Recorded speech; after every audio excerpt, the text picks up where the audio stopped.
Nous allons reprendre notre journée d'études avec cette fois-ci Luca Acquarelli, qui est maître de conférence à Lille, à l'université de Lille, et membre du laboratoire GERICO. Et donc dont l'intervention a pour titre « Et si l'effet immersif avait besoin d'un cadre ?» Voilà, c'est à toi, Luca. Merci beaucoup. Merci Christelle, et merci aussi à Ludovic, même s'il n'est pas là, de cette invitation et d'avoir pu participer à ces colloques fort intéressants. Et les interventions de Laurent et de Martin étaient vraiment passionnants et plein d'éléments. Donc là, je vais ajouter un élément un peu voilà, critique. Alors, désolé pour ma voix, mais j'ai eu une baisse de voix, donc j'ai un peu une voix d'ogre. L'idée, c'est justement de revenir sur un élément que l'image enveloppante voudrait dissoudre, c'est-à-dire les cadres. Les cadres qui est, rappelons-nous, c'est un des éléments, des dispositifs principaux de l'image en elle-même. Alors, et justement, et si l'effet immersif, alors je parle d'effet immersif parce que justement, on ne sait pas trop quand on parle de réalité virtuelle, Martin l'a très bien dit, effectivement, il y a un spectre de possibilités très, très large. Donc voilà, je m'arrête à l'idée je fais un arrêt sur l'idée d'effet immersif. Et je reviens sur l'idée que effectivement, normalement, une grande partie de la littérature scientifique, comme j'écrivais dans mon résumé, sur l'immersion, se concentre sur l'all-embracing image, c'est-à-dire sur l'image enveloppante, on peut dire comme ça, englobante, qui est construite comme une voûte sphérique à 360 degrés. Et évidemment, c'est une donnée phénoménale très, disons, centrale et qui ouvre à cette généalogie qu'on a bien vu dans les interventions précédentes, de l'effet d'immersion qui étudie les panoramas du 19e siècle comme un paradigme qui n'a fait qu'émerger tardivement, mais que l'on retrouve déjà dans la peinture ancienne et qui, d'une manière ou d'une autre, survit dans les techniques actuelles d'environnement immersif en réalité virtuelle. Donc, l'idée, c'est ça, placer au centre l'idée d'image enveloppante, Doll Embracing Image, et donc le panorama qui surgit comme paradigme qui peut trouver des survivances dans les présents et évidemment d'antécédents, on peut appeler comme ça, dans le passé. Je me réfère par exemple à un livre comme celui de Grau de 2003 qui justement va retrouver, va épouser cette ligne généalogique et va retrouver l'effet immersif à partir des certains fresques de Pompéi. Mais c'est vrai qu'il y a un autre paradigme, alors peut-être pas un contraste avec celui-là, celui du trompe-l'œil. Lucas, tu es toujours sur la même image, hein, c'est normal? Oui, c'est normal. Okay. Désolé. Ok. Non, c'est normal parce qu'après oui, bon, voilà, peut-être que celle-là, on peut commencer à justement poser ce parallèle. Mais finalement, c'est pas un parallèle, c'est justement une dialectique. D'un côté, hypothèse de l'immersion comme effet de l'image englobante, on vient de dire, et de l'autre côté, hypothèse d'immersion comme effet de présence de l'image dans l'espace du spectateur, et qui est un effet qui est créé par les cadres, les seuils, les effets des cadres dans les cadres, et ce qu'on va voir dans ma présentation.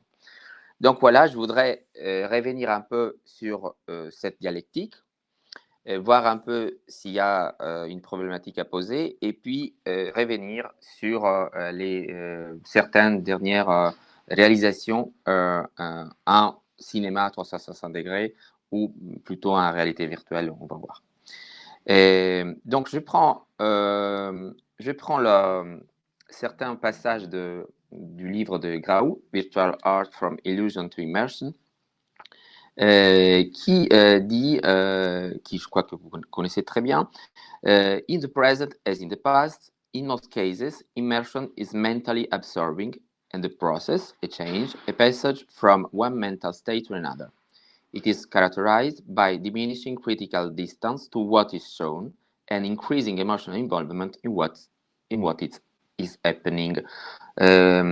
C'est-à-dire que, voilà, on va rétrécir la distance et on va augmenter cet environnement émotionnel.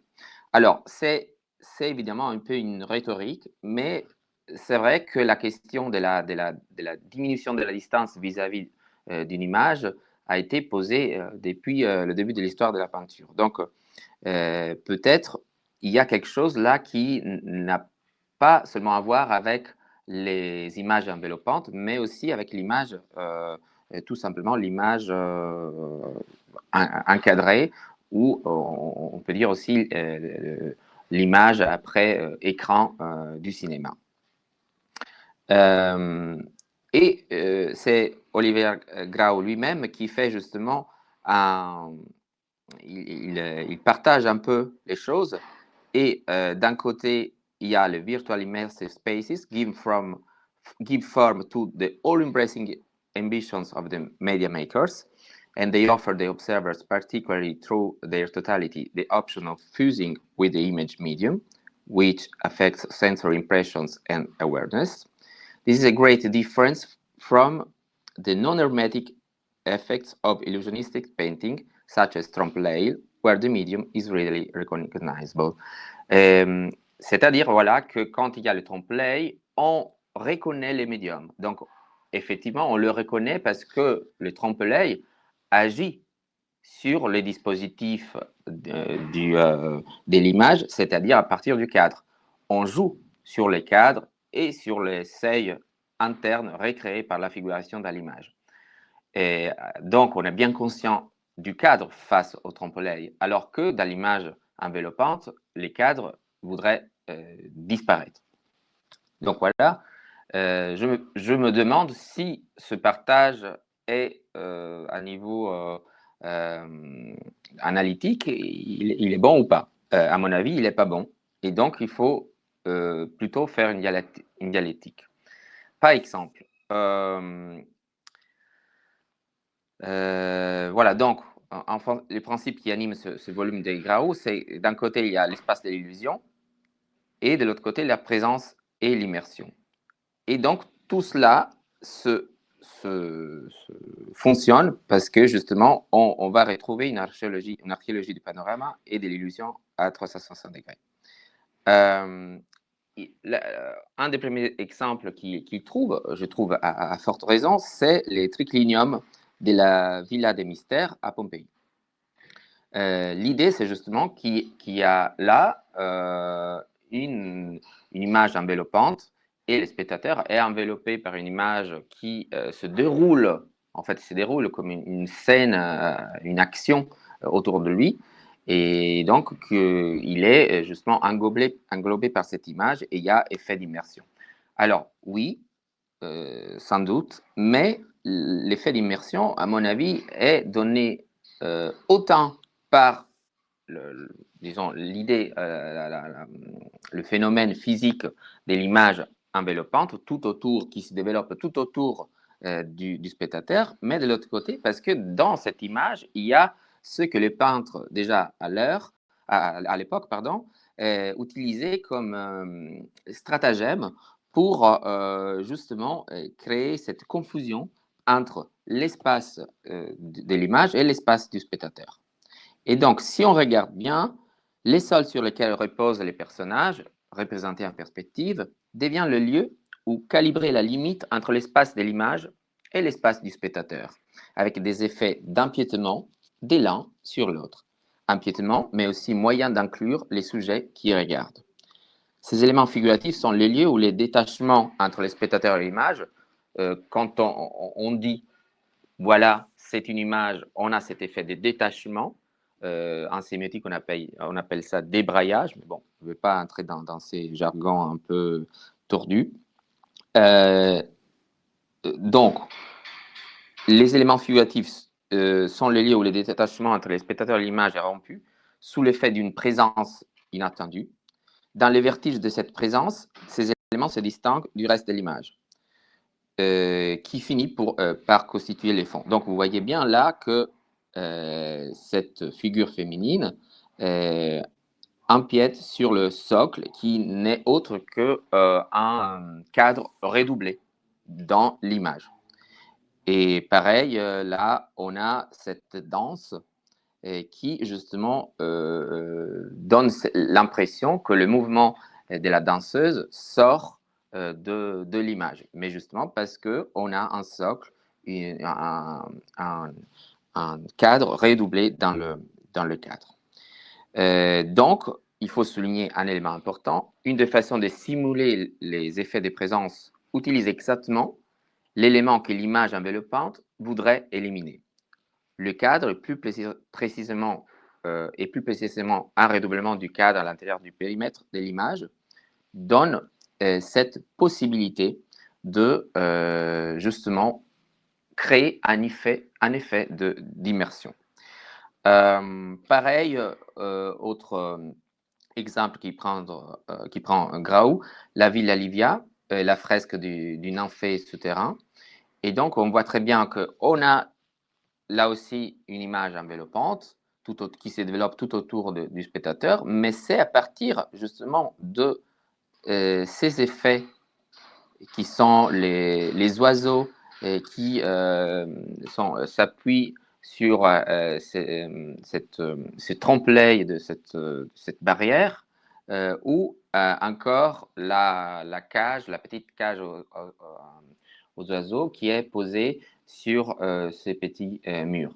Et donc, vous voyez là qu'encore une fois, c'est à partir de ces effets que le fait immersif de l'image, image enveloppante, est renforcé, intensifié.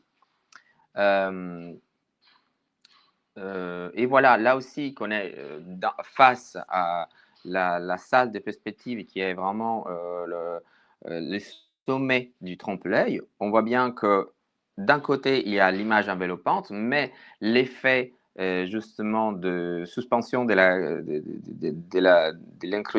l'incrédulité, c'est-à-dire de dire, voilà, on n'est pas face à une fenêtre, donc est donné plutôt que par l'image enveloppante en elle-même pour tout le jeu de cadres et des balustrades, des trempe-l'œil qui est créé autant par les colonnes, par la continuation du sol, les petites balustrades qui arrivent là. Donc, vous voyez que autant l'image enveloppante crée cette idée qu'on est dedans un environnement, mais de l'autre côté, l'effet immersif à vraiment parler, est donné plutôt par ces jeux de cadres dans les cadres. Et si vous voulez, par exemple, la balustrade de l'Oculus de la chambre des époux de Andrea Mantegna, où les figures sont représentées par un raccourci forcé de la perspective, c'est ces raccourcis lui-même qui produit l'effet immersif. L'effet des raccourcis est en fait intensifié par le jeu des figures avec la balustrade. Les petits, donc ces angelots nus et ailés que vous voyez à l'image, jouent avec la partie la plus éclairée de la balustrade, tandis que les figures adultes sont disposées face à la partie la plus ombragée. Un personnage semble regarder l'endroit idéal prévu pour les spectateurs. Donc, vous voyez ce personnage-là. L'effet de présence ou d'immersion, alors là, on peut discuter si l'effet de présence et d'immersion sont la même chose ou pas, est donné par la dynamique d'un double mouvement dans l'image. Ascendant, perspective vers le ciel, et descendant, regard. Au seuil de ce double mouvement, les figures de la présence sont installées. Donc, vous voyez que c'est justement ce double mouvement ascendant vers la perspective. Donc, il y a une perspective, on est placé face à l'image en perspective, mais de l'autre côté, il y a des impasses de cette perspective qui est donnée par les figures représentées en raccourci.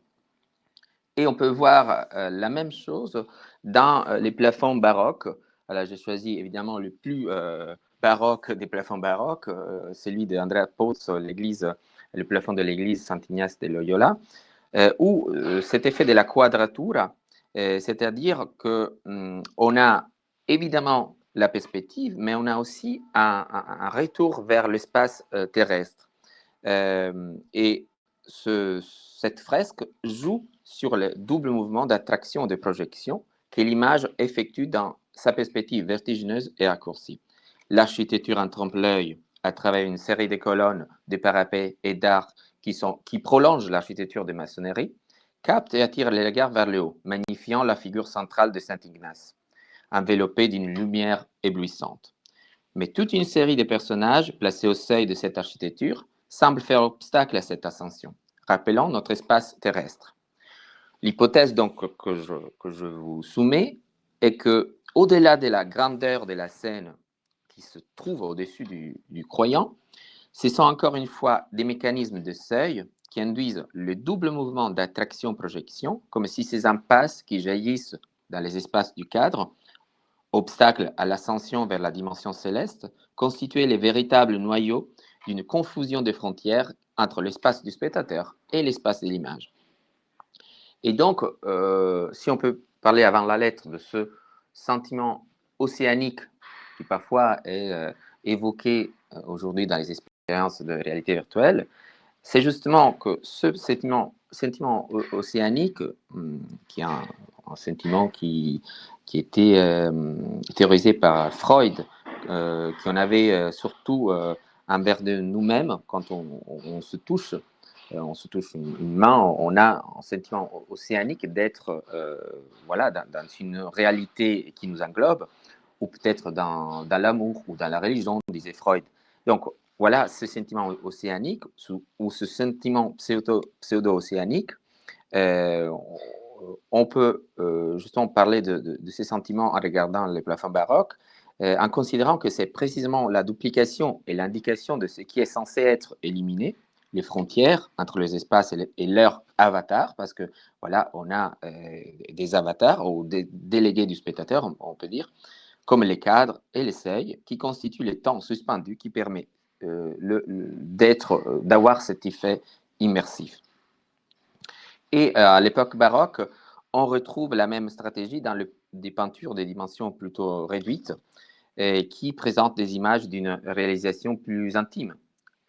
Pensons aux natures mortes, aux bodegones de Juan Sánchez Cotán, où le creux en trompe-l'œil de la niche, combiné à l'apport non négligeable du fond complètement noir, n'était qu'un moyen d'obtenir un meilleur effet des surplombs pour les fruits et les légumes représentés, en créant un effet de profondeur, donc, afin de mieux donner une sensation de projection dans l'espace du spectateur.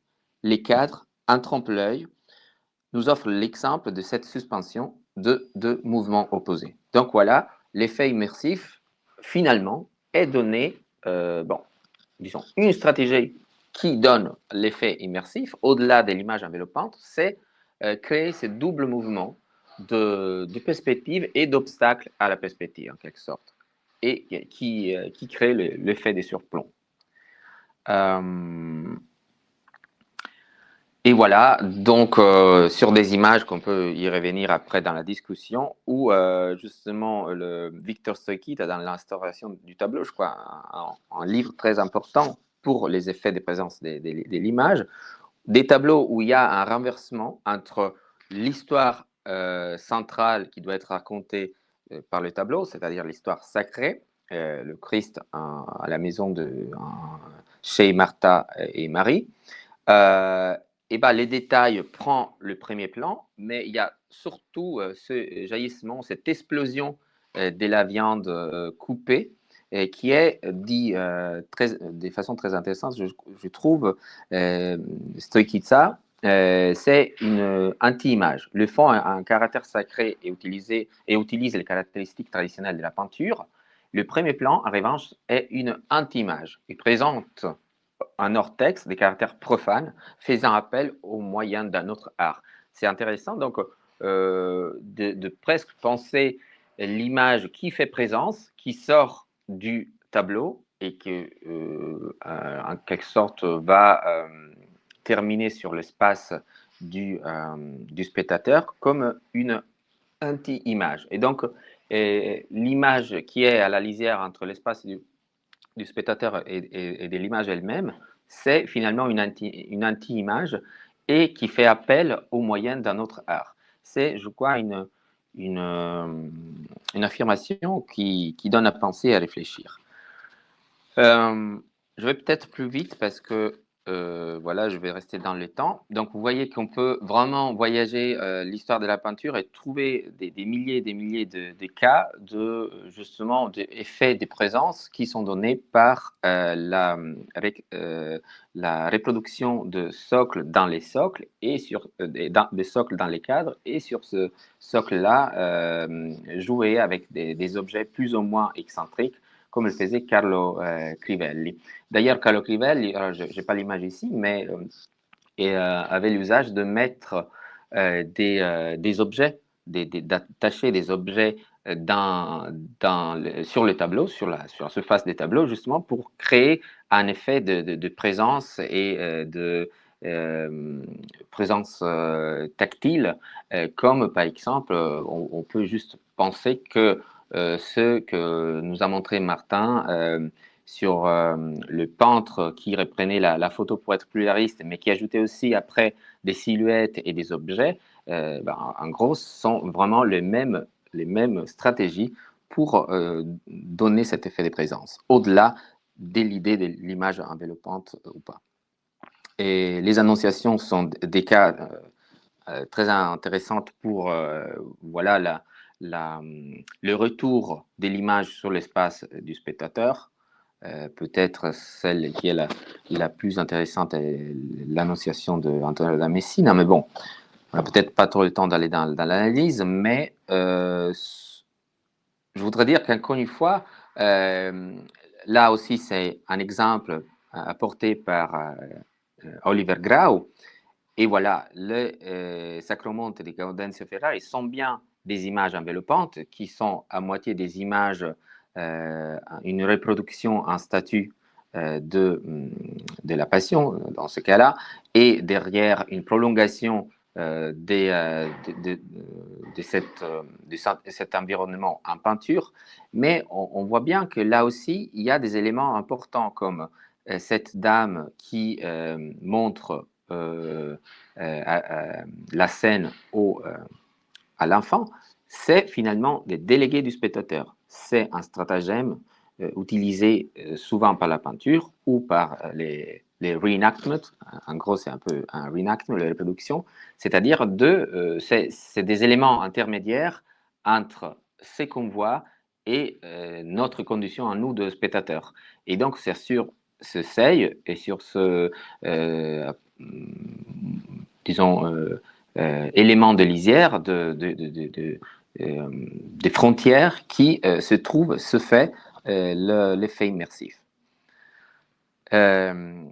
Voilà, et Giulio Romano dans la salle des géants à Palacete a Mantoue est peut-être l'expression la plus spectaculaire. Mais encore une fois, il y a des effets, des cadres que, par exemple, on peut voir par les nuages, les balustrades qui reprennent un peu l'idée de Mantegna. Donc, vous voyez, on peut vraiment refaire toute l'histoire de la peinture sur la question de l'effet de présence et l'effet immersif. Je saute toute la partie, justement, juste pour vous dire que dans les panoramas historiques, il y avait cette idée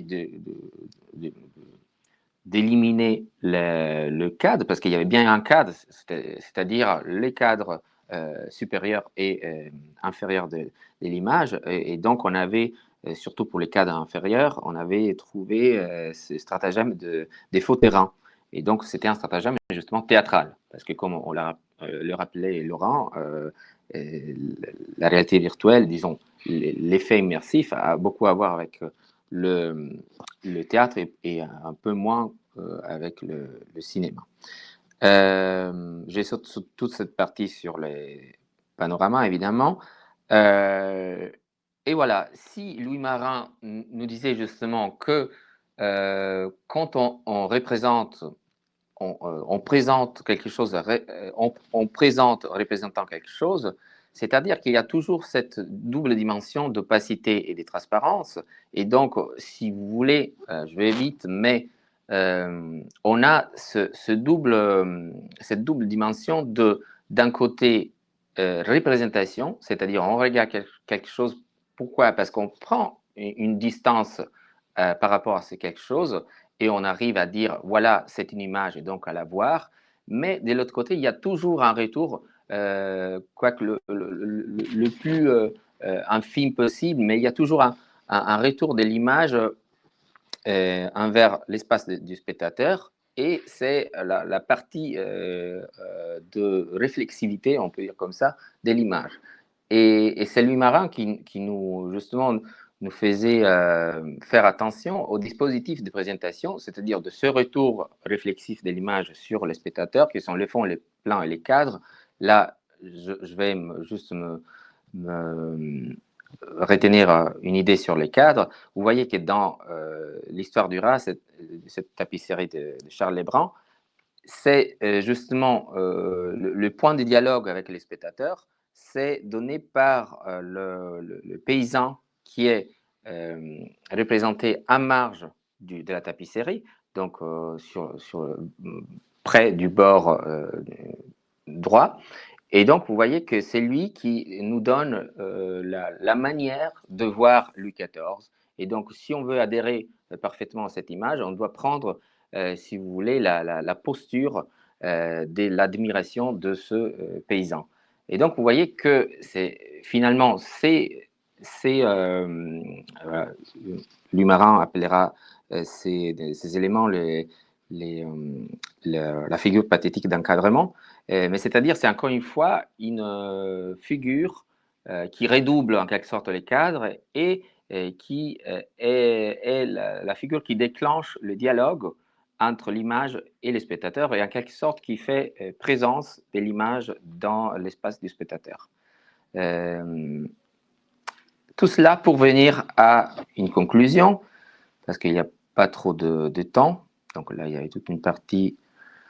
Évidemment, les rideaux, ils jouent la même fonction des cadres redoublés dans les cadres ou des délégués du spectateur. Donc, on le voit bien sur certains exemples de Rembrandt. Et voilà, par exemple, ce tableau exceptionnel de Nicolas Maes, l'espion. On voit très bien que ce rideau, qui par le trompe-l'œil accentué participe à l'espace du spectateur, dissimule également le côté droit du tableau et rend impossible l'approche de l'intrigue. Une communication intense s'établit ainsi entre le tableau et les spectateurs, d'autant plus intense qu'elle est interrompue. Vous voyez qu'encore une fois, c'est ces doubles mouvements qui fait, que l'image soit immersive. C'est-à-dire qu'on est capté par l'image parce que déjà, il y a le trompe-l'œil et puis le trompe-l'œil qui nous cache ce qu'on voudrait voir. L'artère entre la personne qu'on voit, qu'on entrevoit, et l'autre personne, et surtout l'interpellation de la dame à la lisière de la porte. Toutes ces stratégies, donc je vais vraiment vite sans revenir sur certaines images que plus ou moins vont nous dire, vont ajouter des éléments à cette idée, à cette hypothèse, c'est que quand on voit, pardon, je passe vite, et désolé pour cela, quand on voit donc cette esthétique un peu encore naissante du cinéma ou d'autres réalisations en réalité virtuelle, on voit très bien que pour capter l'attention du spectateur, on a souvent des effets d'interpellation, des effets des cadres, donc tout ce que crée de l'effet immersif dans la peinture et dans les cinémas aussi. Et par exemple, dans I, Philip de Pierre Zandrovich, un des meilleurs courts-métrages en réalité virtuelle que j'ai vu, que j'ai pu voir, c'est vraiment quand il y a un moment où l'effet d'immersion se crée justement parce qu'il y a quelqu'un qui nous regarde. Et si on regarde ailleurs, effectivement, on perd un peu cet effet d'immersion.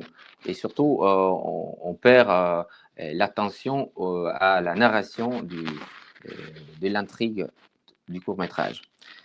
Et pareil, ici, une autre image, on voit très bien que c'est voilà, la captation du regard et ses bras tendus vers nous, donc qui fait aussi, comment dire, qui projette l'idée qu'il y ait un spectateur.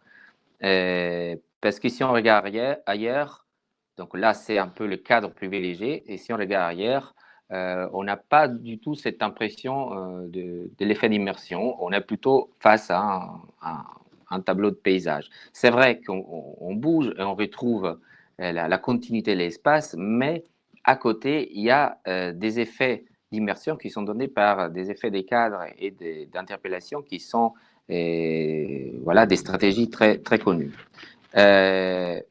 Encore une fois, pour revenir à une autre expérience, alors là, ça change un peu parce qu'effectivement, iPhilip met de l'image cinématographique et puis des images des synthèses qui sont proches, effectivement, des plafonds baroques qu'on a vus ensemble.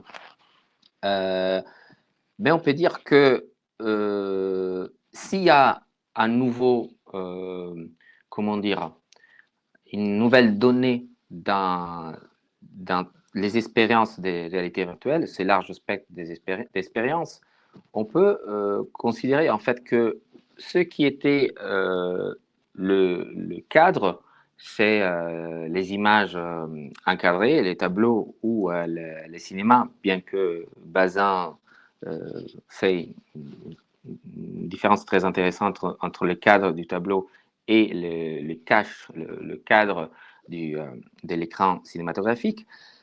Mais on peut dire qu'effectivement, ce lieu privilégié de l'énonciation visuelle se déplace sur le corps du spectateur. C'est-à-dire que le nouveau cadre, on peut dire, c'est le corps du spectateur. Pourquoi ?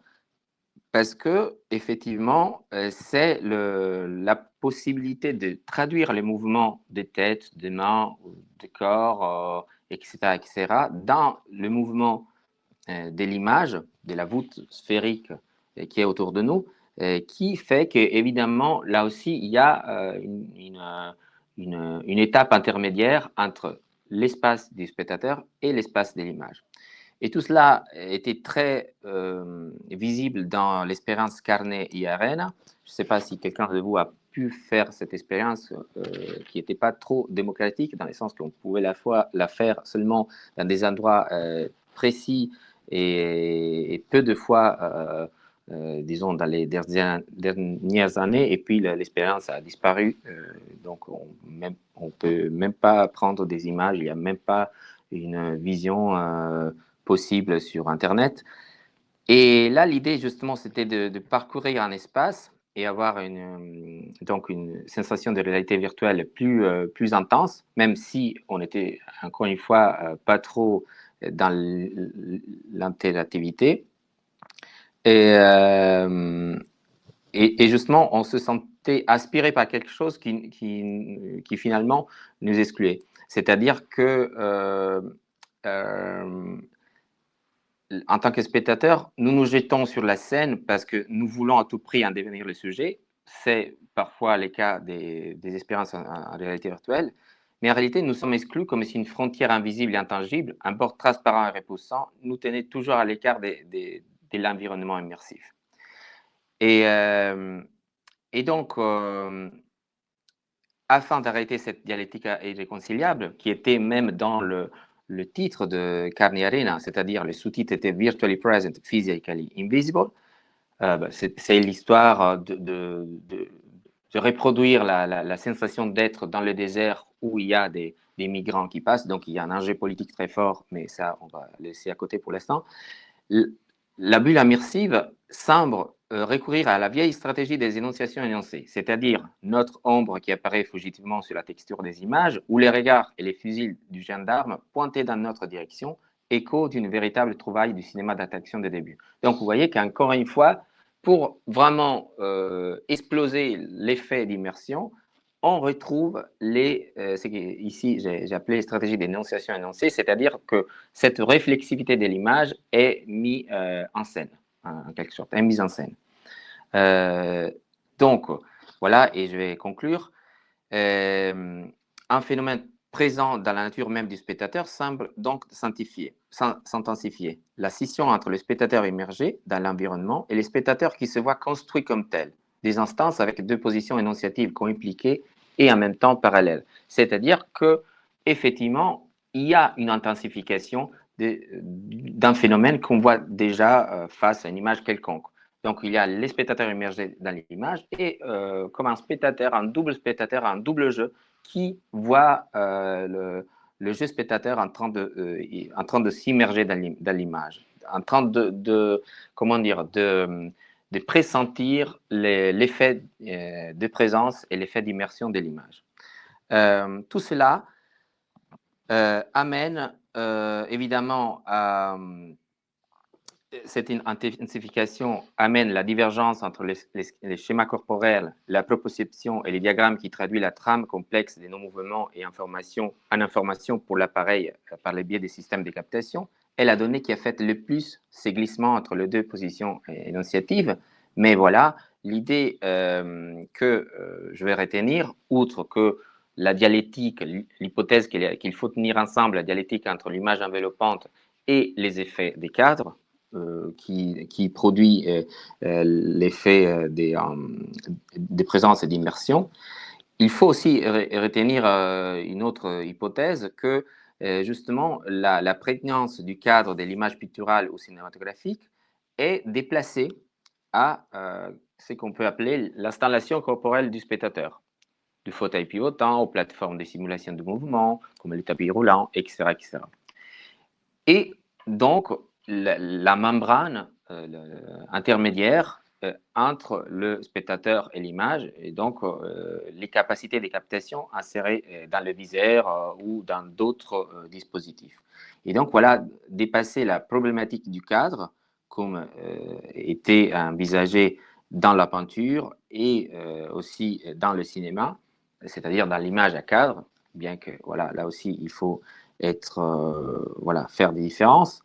On doit déplacer ce dispositif, le cadre, sur le corps, comme si le corps était le nouveau cadre ou pouvoir réfléchir à toutes les stratégies possibles pour avoir l'effet d'immersion.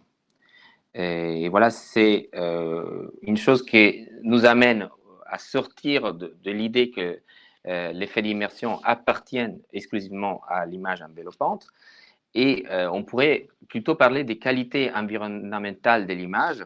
Et par exemple, juste pour relancer, mais là je termine, déjà dans la grammaire cinématographique, on peut voir que la profondeur des champs, l'utilisation du grand angle, pensez à Citizen Kane de Wells, le plan séquence des films hollywoodiens des années 40 jusqu'aux images, au plan séquence numérique de l'Arche russe ou de Gravity, ou l'utilisation du travelling, pensez à certains films de René. Donc tout cela nous amène à penser la qualité environnementale de l'image et donc peut-être à nous donner des pistes en tant qu'analyste scientifique, mais aussi en tant que, pas moi, mais disons, l'idée c'est aussi servir à quelque chose pour les créatifs, à revoir les possibilités, les potentialités de la réalité virtuelle sur les qualités environnementales de l'image qui ont été développées par toutes sortes de médias finalement. Et alors, finalement, qu'est-ce que c'est le large spectre de la réalité virtuelle? Ce n'est que la possibilité d'expérimenter, d'incorporer toutes les stratégies qu'on a vues dans les autres médias pour justement recréer ces effets immersifs et aider nouveaux types de narration possibles. Parce que j'ai l'impression qu'encore l'esthétique, pour ce que j'ai vu, hein, alors je n'ai pas tout vu évidemment, mais l'esthétique de la narration à 360 degrés et encore un état, disons, de bébé. C'était un peu, on peut faire les parallèles comme la photographie, et essayer de changer la peinture au début, à la fin du 19e siècle, alors que pour rejoindre une autonomie a dû passer par le début du XXe siècle et certains artistes qui ont compris les potentialités de la photographie. Donc, c'est pareil, un peu la réalité virtuelle. Je trouve qu'on est encore dans une espèce de reproduction de certaines stratégies qu'on a ailleurs. Et donc, on doit peut-être progresser dans le sens de mieux comprendre ce qu'on faisait avant. Merci.